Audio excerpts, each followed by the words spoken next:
রামাজান আসার পরেও পাপ মোচন করে নিতে পারলো না, তো হতভাগা মানুষ কেন পারলো না? কেন রামাজান মাসে গল্প জমায়, কেন এত হাট বাজার করে, কেন এত ইফতারি সাজায়, কেন এত প্রস্তুতি হবে ক্ষমা চাওয়ার, দোয়া প্রার্থনার, কোরআন তেলাওয়াতের। আয়েশা রাদিয়াল্লাহু তাআলা আনহা বলেন, এজা দাখালা আশরুল আওয়াখির, যখন রমজানের শেষ দশক আসত তখন আল্লাহ রাসূল সাদ্দা মিজারাহু, লুঙ্গি গুটিয়ে নিতেন। আমরা তো চাঁপাইনবাবগঞ্জের মানুষ, লুঙ্গি গুটিয়ে নেওয়া মানে জমিতে কাজে নামবে তাই মাল কাঁচা মেরে নিয়েছে, তার নাম লুঙ্গি গুটিয়ে নেওয়া। এটাকে আরো শক্ত করার জন্য কোমরে আর একটা গামছা টান দিয়ে পেঁচে বাঁধে, তখন আরো মজবুত হলো। তো আল্লাহ রসুল কি এখন লুঙ্গি গুটিয়ে নিলেন এভাবে? উনি কাজে নামবেন মাঠে? তা তো নয়। তো এই ভাষা কেন? তার মানে এবাদত করবেন তার প্রস্তুতি, এবাদত করবেন তার প্রস্তুতি মানে কম খেতে হবে, এবাদত করবেন তার প্রস্তুতি মানে এশার সালাতের পরপরই ঘুমিয়ে যেতে হবে, 11টার মধ্যে 12টার মধ্যে উঠে যেতে হবে। এবাদত করব তার প্রস্তুতি মানে যত জরুরি সামাজিক কাজ আছে, ব্যবসা বাণিজ্য সব কমিয়ে দিতে হবে, হিসাব নিকাশ সব আগে গুটিয়ে নিতে হবে। তার মানে প্রস্তুতি নেওয়া হচ্ছে। শুধু একাই নিতেন না, আল্লাহ রাতে জেগে থাকতেন, রাত রাত। ও আইকাজা আল্লাহ, পরিবারকে জাগিয়ে রাখতেন। পরিবারও আবার কত প্রস্তুত। পরিবার বলছেন, আয়েশা রাদিয়াল্লাহু তাআলা আনহা বলছেন, আচ্ছা আল্লাহর নবী, ইন আলিম তো আইয়ু লাইলাতুন লাইলাতুল কদরে, আমি যদি বুঝতে পারি কোনটা লাইলাতুল কদর তাহলে আমি কি করব? তার মানে বউ প্রস্তুত আছে, স্ত্রী পরিবার প্রস্তুত আছেন, রাত ধরবেন, ইবাদতের প্রস্তুতি চলছে। আমি যদি বুঝতে পারি লাইলাতুল কদর কবে, তাহলে আমি কি করব? তখন রাসূল সাল্লাল্লাহু আলাইহি ওয়াসাল্লাম বলছেন, কুলি, তুমি বলবা, আল্লাহুম্মা ইন্নাকা আফুবুন তুহিব্বুল আফওয়া ফা'ফু আন্নী। এখন তো টাকা গণনা করা হবে না, আমি তো এটা খেয়াল করিনি। আমার একটা বাক্যের দাম 1 কোটি টাকা, আমি দুঃখিত।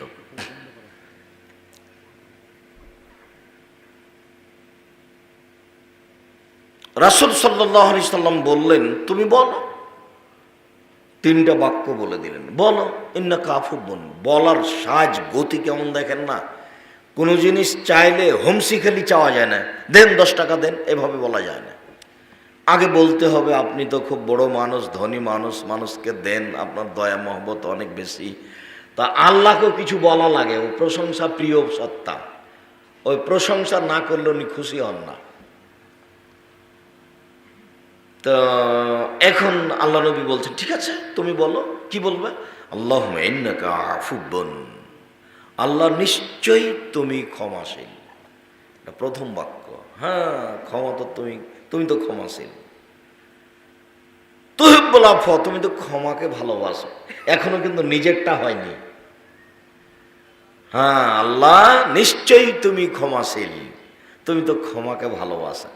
যেহেতু তুমি ক্ষমাশীল, যেহেতু তুমি ক্ষমাকে ভালোবাসো, তো ফাফু আন্নী, তাহলে আমাকে ক্ষমা করে দাও। যদি 2টা তোমার হয়তো একটা আমার, শেষ বাক্য আমার, প্রথম 2 বাক্য তোমার। প্রথম বাক্য তুমি ক্ষমাশীল, এটা তোমার। দ্বিতীয় বাক্য তুমি ক্ষমাকে ভালোবাসো, এটাও তোমার। এবার আমার, ফাফু আন্নী, আমাকে ক্ষমা করে দাও, যেমন সত্তা তেমন কাজ করে দাও। হ্যাঁ আয়েশা, এইটা বলবা তুমি, ঠিক ঠিক আছে, আমি এইটা বলবো। আপনি কখন বলেন? আপনার দিন কিভাবে কাটে? বইয়ের যেভাবে কাটে। আপনাকে আমি কষ্ট দিতে আসিনি, আপনাকে দেখলাম আমাকে ভারী লাগে। যে ওই যে এর ভ্যানের উপরে বসে মোটা মোবাইল চালাচ্ছে, 3টা মেয়ে আছে, ওই কি হিন্দুর মেয়ে আপনি মনে করেন? না, হিন্দুর মেয়ে আসেনি। যদিচ আমি আশা কামনা করি, যদি আমি কোনো এলাকায় চলে আসি, আজকে আপনাদের নাহি জানানো হয়নি, তো চলে আসলে আমি আপনাদের দিনী ভাই বোন আত্মীয় স্বজন খালা ফুফু অন্তত 10 কিলোমিটার আশেপাশে যা আছে সবার আশা কামনা করি, হিন্দুরও আশা কামনা করি। আমি তার সামাজিক কিছু না কিছু উপকার করবই করব ইনশাআল্লাহ। সম্মানিত দিনী ভাই বোন, বলছিলাম যে রাসূল সাল্লাল্লাহু আলাইহি সাল্লাম এটা বলে দিলেন তার পরিবারকে, তার পরিবার প্রস্তুত। তাহলে আপনি আপনার পরিবারকে কি বললেন? পৃথিবীর সবচেয়ে দামি মহিলা কিন্তু ইনি আয়েশা রাদিয়াল্লাহু তাআলা আনহা। তাকে তিনি বলে দিচ্ছেন আপনি কি বললেন আপনার স্ত্রীকে, আপনার মেয়েকে। এইখানে দুটা কথা, আপনার স্ত্রীকে আর আপনাকে একটা বলে নিয়ে আমরা আবার এখানে ফিরে আসছি, যেটা সাধারণত বলে থাকি। আপনার মনে আছে, তবু আপনাকে আমি আপনার অবগতির জন্য জানাচ্ছি। 3 শ্রেণীর মানুষ জান্নাতে যাবে না, তার মধ্যে আপনিও আছেন, আপনার স্ত্রী, আপনার মেয়েও আছে। সবাইকে এই নোংরা চরিত্র থেকে ফিরে আসতে হবে, আল্লাহর কাছে ক্ষমা চাইতে হবে। 3 শ্রেণীর মানুষ জান্নাতে যাবে না। 1, মধুমেনুল খামর, যারা নিয়মিত বিড়ি তামাক জর্দা সিগারেট গুল নেশাদার দ্রব্য খায় পান করে, তারা জান্নাতে যাবে না। আজ থেকে নলডাঙ্গা শাখারিপাড়া এলাকায় আর কোথাও কোনোদিন বিড়ি তামাক জর্দা সিগারেট গুল বিক্রি হবে না।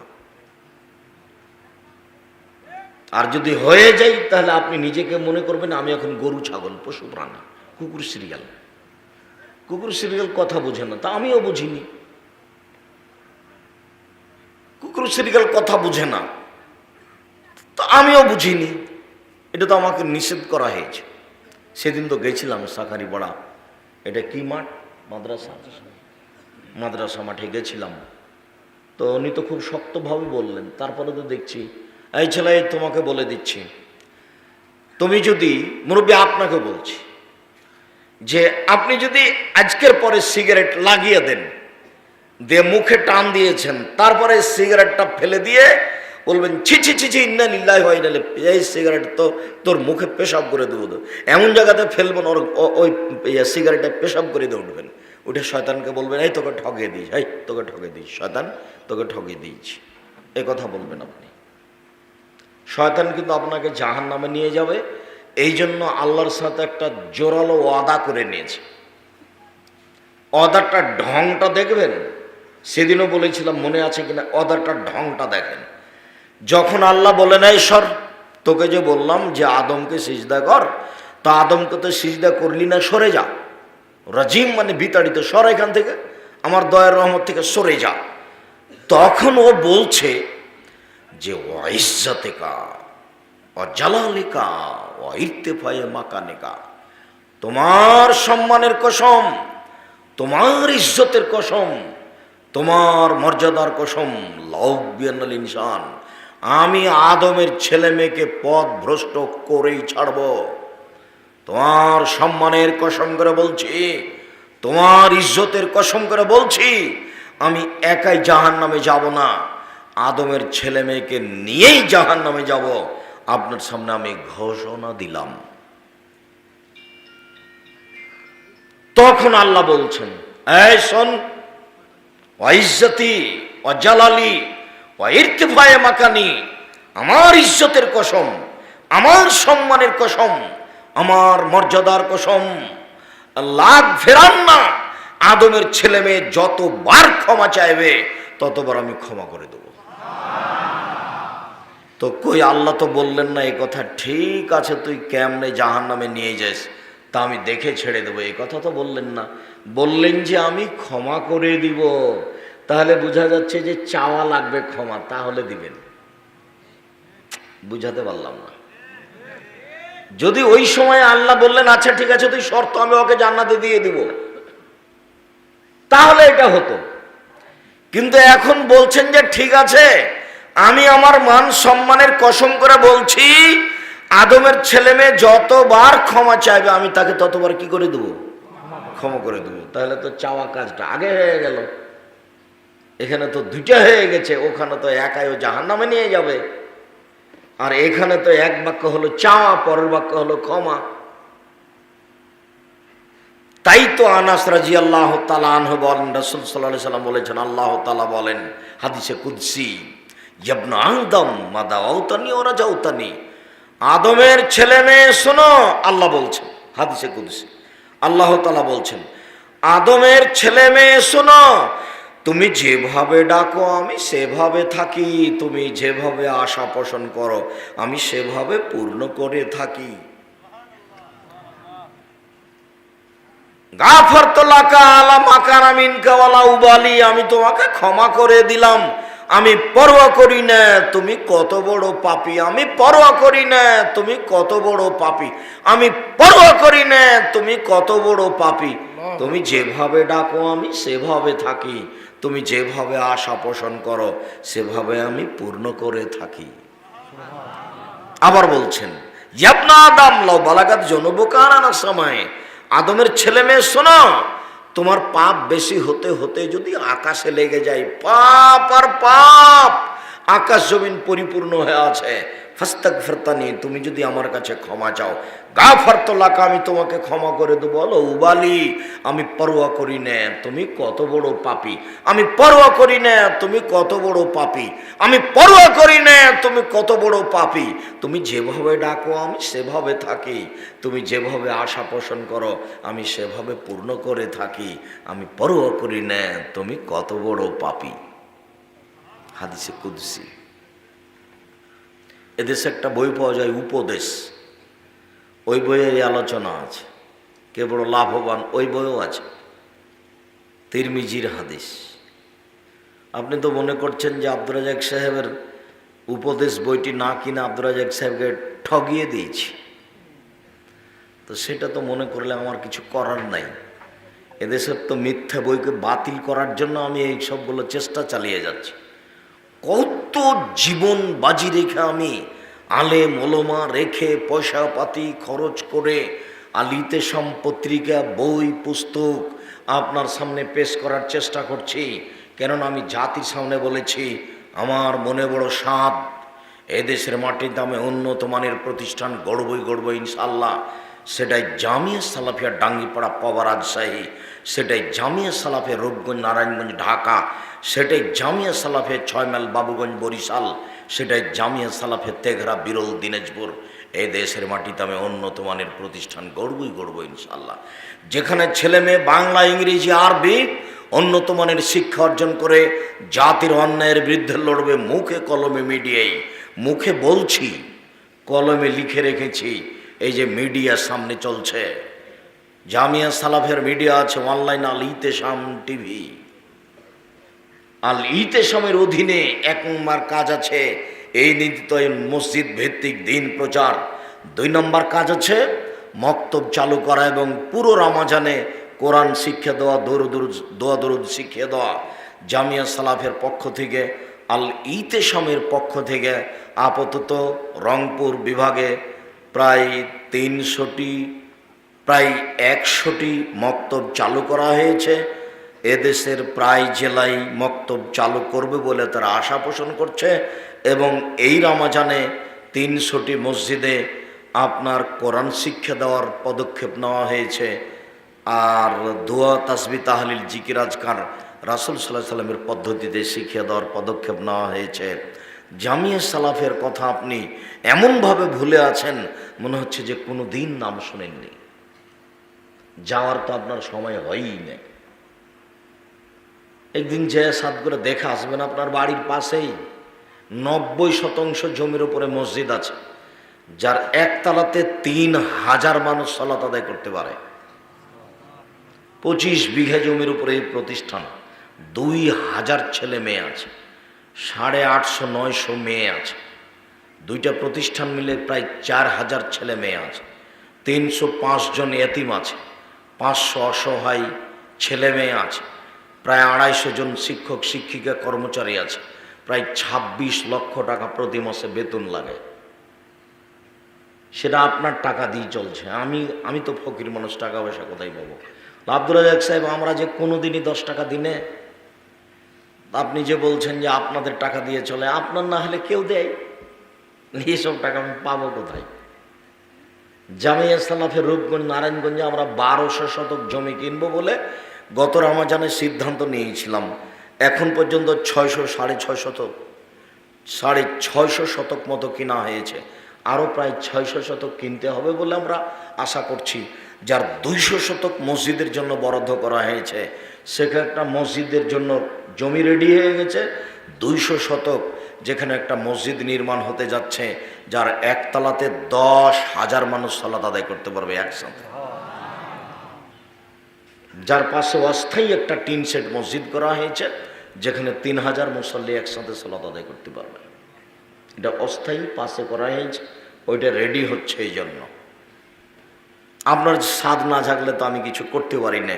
উপদেশ বইটা আপনি কিনতে পারেননি, দোয়ার বইটা কতদিন আগে পেশ করেছিলাম যে চলন্ত দোয়া চলবে না, বিসমিল্লাহ বলে ইফতার করতে হবে।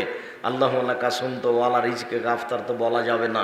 কিন্তু আপনার কোথায় যে অনীহা থাকলো, আপনি 100-150 টাকা খরচ করে বইটা বাড়িতে নিয়ে আসতে পারলেন না। আমি আপনার জন্য লিখেছি, এদেশে মিথ্যা বইকে বাতিল করার জন্য লিখেছি। এক, বিড়ি, তামাক, জর্দা, সিগারেট, গোল, নেশাদার দ্রব্য পান করে খায় যে সে জাহান্নামে যাবে।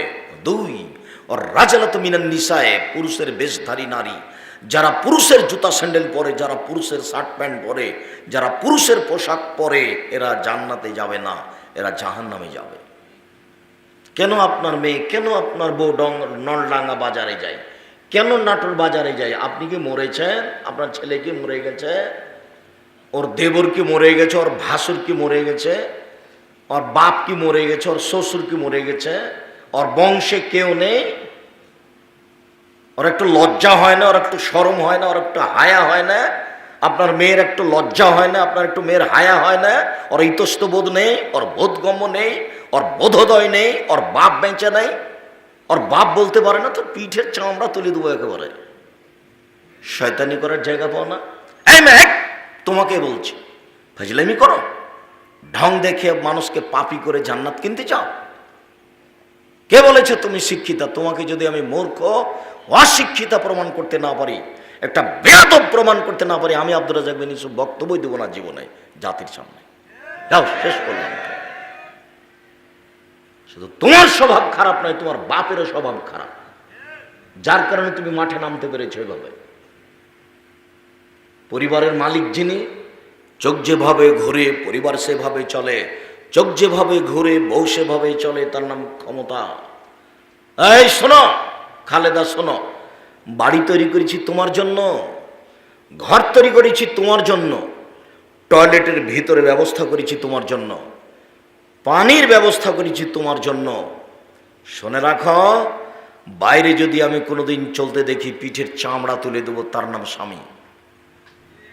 সব কিছু তো ভিতরে আমি তোমার জন্যই করেছি, তুমি কেন বাইরে? 3, যে তার বাড়িতে বেহায়ার সুযোগ দিয়েছে ও জান্নাতে যাবে না। যার মেয়ে নগ্ন পোশাকে চলে ও জান্নাতে যাবে না। যার স্ত্রী নগ্ন পোশাকে রাস্তাঘাটে ঘুরে স্কুল কলেজে যায় ও জান্নাতে যাবে না। আমি কোনোদিন বলিনি, আজ থেকে 20-25 বছর আগে শাঁখারীপাড়ায় এসেছিলাম, মাওলানা আব্দুল হাকিম সাহেবের বাসায় কোথায় ছিলাম, সেদিনও প্রোগ্রামের কথা আমার মনে আছে। তখন থেকে বলে আসছি, আমি শাড়ি পরা হারাম বলিনি, আমি বলেছি যে আপনারা সালোয়ার কামিজ মেক্সি চাদর পরেন, শাড়ি যদি পরেন তাহলে 2 ছাড়ের ব্লাউজ পরতে হবে, যারা হাত হবে কবজি পর্যন্ত, নিচের দিক কোমরের নিচে যাবে, 1.5 থেকে 2 গজ কাপড়ের ব্লাউজ পরতে হবে। আর শাড়ি পরে বাইরে বের হলে পামোজা লাগাতে হবে। কেন?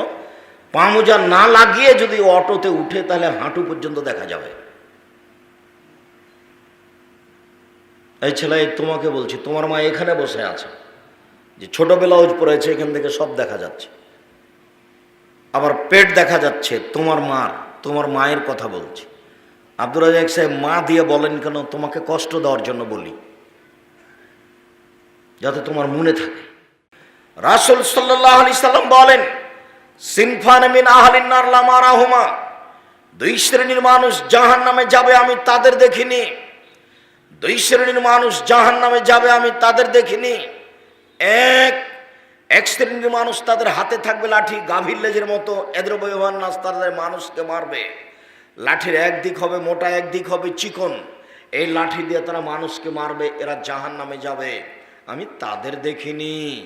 দুই, নিশাউন মহিলা, কাশে এতন কাপড় পরে থাকে, আর এতন উলঙ্গ, মমিলাতুন পুরুষকে নিজের দিকে আকৃষ্ট করে, মায়লাতুন নিজেরা আকৃষ্ট হয়, লাইব খোলাল জান্না এরা জান্নাতে যাবে না, জান্নাতে তো যাবে না, যাবেই না। ওলা ইয়াজিদনা রিহাহা জান্নাতের গন্ধ পাবে না। ফাইনা রিহাহা লা তুজাদু মিন মাসিরাতি কাদা ওয়া কাদা, যে জান্নাতের গন্ধ 1 বছরের দূরত্ব পথ থেকে পাওয়া যায়, এটা জান্নাত। এখানে একটা ঘোড়া দৌড়াতে লাগলো, এখান থেকে 1 বছর দৌড়িয়ে যত পথ যাবে, ওর মাথায় যদি আপনি দাঁড়ান তাহলে জান্নাতের গন্ধ আপনি পাবেন, কিন্তু এই সব মেয়ে জান্নাতের গন্ধও পাবে না। আবার দেখেন নিসাউন মহিলা, আপনার বইয়ের সাথে আপনার মেয়ের সাথে মিল খায় কিনা। উপস্থিত বৈঠকের মুসলিম বোন, গল্প করছেন কেন? এই মেয়ে গল্প করছো কেন? তোমার জন্য তো বলছি আমি কথা। উপস্থিত বৈঠকের মুসলিম বোন, আপনাকে আমি তো গল্প করতে নিষেধ করলাম যে একজন মহিলা যদি আপনার গায়ের ওপর দিক থেকে ওদিকে চলে যেত, আপনি মুখ খুলবেন না। যা করছে করুক, আপনি মুখ খুলবেন না, তাহলে আপনি আমার কথা ধরতে পারবেন। নিশাউন মহিলা, কাশে এতন কাপড় পরে থাকে, আর এতন উলঙ্গ। নেন, কাপড় পরে উলঙ্গ হয় এ কথা আমি বলিনি, এ কথা মোহাম্মদ সাল্লাল্লাহু আলাইহি ওয়াসাল্লাম বলছে। এটা তো আমার মুখের ভাষা নয়, এটা মোহাম্মদ সাল্লাল্লাহু আলাইহি ওয়াসাল্লামের মুখের ভাষা। ব্লাউজটা এ পর্যন্ত আছে, সবই ফাঁকা। ব্লাউজটা নাভি পর্যন্ত আছে, নিচে সবই ফাঁকা। শাড়ি হাঁটু পর্যন্ত আছে, সবই ফাঁকা। তারপরে স্কুল কলেজে যারা পড়ছে তাদের তো আল্লাহর হস্তে মাথায় কাপড় দেওয়া লাগে না, সেটা আপনার চোখের সামনে। আপনি নাকি বাপ, আপনার মতো বাপ বেঁচে থাকার চেয়ে মরে যাওয়া ভালো। কতদিন আপনাকে আমি বললাম, আর কতদিন আপনাকে আমি শোনালাম আয়েশা রাদিয়াল্লাহু তাআলা আনহার ঘটনা। আয়েশা রাদিয়াল্লাহু তাআলা আনহা বলছেন যে আমার হার হারিয়ে গেল, হঠাৎ করে হার খুঁজে পায় না, হার খুঁজে পায় না। তো জনগণ আমার আব্বার কাছে আসলো, এসে বলল যে আয়েশা, জনগণকে আটকে দিয়েছে, এখানে পানি নাই, অজু করতে পারি না, যেতে পারি না, হার খুঁজে পায় না। তখন আবু বকর সিদ্দিক, আয়েশা বলছেন, আবু বকর সিদ্দিক রাদিয়াল্লাহু তাআলা আসলেন, আমার কোমরের উপরে এত জোরে কিল মারলেন যে আমার স্বামী আমার উরু রানের উপরে মাথা দিয়ে ঘুমিয়েছিলেন। যদি মাথা দিয়ে না ঘুমাতেন তাহলে আমি মায়ের কারণে দূরে সরে যেতাম, এত জোরে তিনি মারলেন। সবচেয়ে বড় মানুষে মারলেন, ইনি হলেন আবু বকর সিদ্দিক রাদিয়াল্লাহু তাআলা। নবী রাসূল বাদ দিয়ে পৃথিবীতে সবচেয়ে বড় দামি মানুষ যাকে মারলেন তিনি হচ্ছেন আয়েশা রাদিয়াল্লাহু তাআলা আনহা, পৃথিবীতে সবচেয়ে দামি মহিলা। যার সামনে মারলেন তিনি হচ্ছেন মুহাম্মদ সাল্লাল্লাহু আলাইহি সাল্লাম জামাই। শুধু সামনে নয়, জামাই ওই সময়ে বেটির উরু রানের উপরে মাথা দিয়ে ঘুমিয়েছিলেন, এই সময় মেরে দিয়েছে। আপনি আর আমি তো মনে করবো একটা লজ্জাবোধের ব্যাপার, কেমনে যায়, যাওয়াই আমার আর আপনার সাহস হবে না। বুঝাতে পারলাম না মনে হয়? যে বেটির উরু রানের উপরে জামাই মাথা দিয়ে শুয়ে আছে আর আমি সেখানে যাব শ্বশুর হয়ে, এটা আমাদের দেশে মানাই না, আমরা যেভাবে চলি। তা আয়েশা রাদিয়াল্লাহু তাআলা মেরে দিলেন, দিন দুপুরে মারলেন, খোলা মাঠে মারলেন, 1400 প্রায় 1400 সাহাবীর সামনে মারলেন, পৃথিবীর সবচেয়ে বড় মানুষে মারলেন, পৃথিবীর সবচেয়ে বড় মহিলাকে মারলেন, পৃথিবীর সবচেয়ে বড় মানুষের সামনে মারলেন, পূর্ণ যুবতী বেটিকে মারলেন, বিবাহদারী বেটিকে মারলেন, জামাইয়ের সামনে মারলেন, এই অবস্থায় মারলেন। আর আমার মেয়েটা ওখানে বেঢঙ্গা হয়ে বসে আছে, আমি তাকে ধমকও দিতে পারি না, মাথায় কাপড় না দিয়ে দিন রাত চলছে, আমি তাকে ধমকও দিতে পারি না। আমি আবার বাপ, আমার মতো কাপুরুষ বাপ, মরে যাওয়া ভালো, আমার মেয়ে এতিম হয়ে থাক দুনিয়াতে। এতিমের লালন পালন করবে যারা, তারাই করুক, আমি আর বাপ হিসেবে বেঁচে থেকে কি হবে? জামিয়া সালাফে 305 জন এতিম আছে, না হয় এটা দিয়ে দেবো, আপনার প্রয়োজন নাই বেঁচে থাকার। আর বাঁচলে এই যে বাপ দেখেছেন, বাপ কাকে বলে, এই যে দেখালাম আপনাকে, হাদিস বুখারী মুসলিম, একাধিকবার এসেছে বুখারী মুসলিমে, একাধিকবার।